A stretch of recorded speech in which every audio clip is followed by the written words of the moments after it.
അതിരപ്പിള്ളി വൈശ്ശേരിയിൽ കാട്ടാനാക്രമണത്തിൽ ഗൃഹനാഥന് ദാരുണാന്ത്യം. സംഭവത്തിൽ പ്രതിഷേധിച്ച് നാട്ടുകാർ ഹർത്താലും റോഡ് ഉപരോധവും നടത്തി. വൈശ്ശേരിയിലെ പല്ലാർക്കാട്ട് വീട്ടിൽ 63 വയസ്സുള്ള മോഹനാണ് മരിച്ചത്. ശനിയാഴ്ച പുലർച്ചെ 2:45 സംഭവം.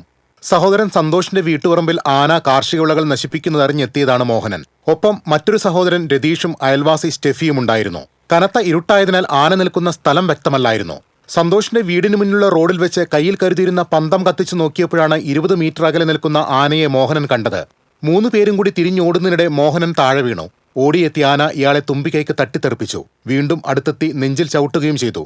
ആനയുടെ ചിഹ്നം വിളി കേട്ട് ജനൽ തുറന്നു നോക്കുമ്പോൾ ജ്യേഷ്ഠനെ ചവിട്ടി നിൽക്കുന്ന ആനയാണ് കണ്ടതെന്ന് സന്തോഷിന്റെ ഭാര്യ ലത പറഞ്ഞു.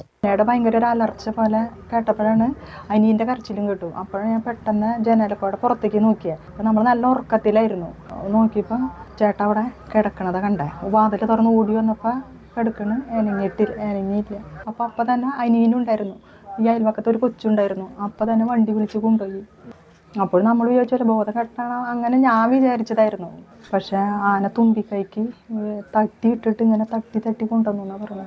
ആന തിരിച്ചുപോയ ശേഷം രതീഷും അയൽവാസികളും ചേർന്ന് മോഹനെ ചാലക്കുടി സെന്റ് ജെയിംസ് ആശുപത്രിയിൽ എത്തിച്ചെങ്കിലും മരണം സംഭവിച്ചിരുന്നു. 2 ആഴ്ചയായി ആനകൾ പ്രദേശത്ത് ചുറ്റിത്തിരിഞ്ഞ് കാർഷിക വിളകൾ നശിപ്പിക്കുകയാണെന്ന് മരിച്ച മോഹനന്റെ സഹോദരി ഗിരിജ പറഞ്ഞു. ആന വന്നപ്പോൾ അടുത്ത വീട്ടിലെ കൊച്ചു വന്ന് വിളിച്ചിട്ട് പോയതാ. ചേട്ടനും അനിയനും ആ കൊച്ചും കൂടെ പോയി പന്തം കത്തിച്ച് കാണിച്ച്.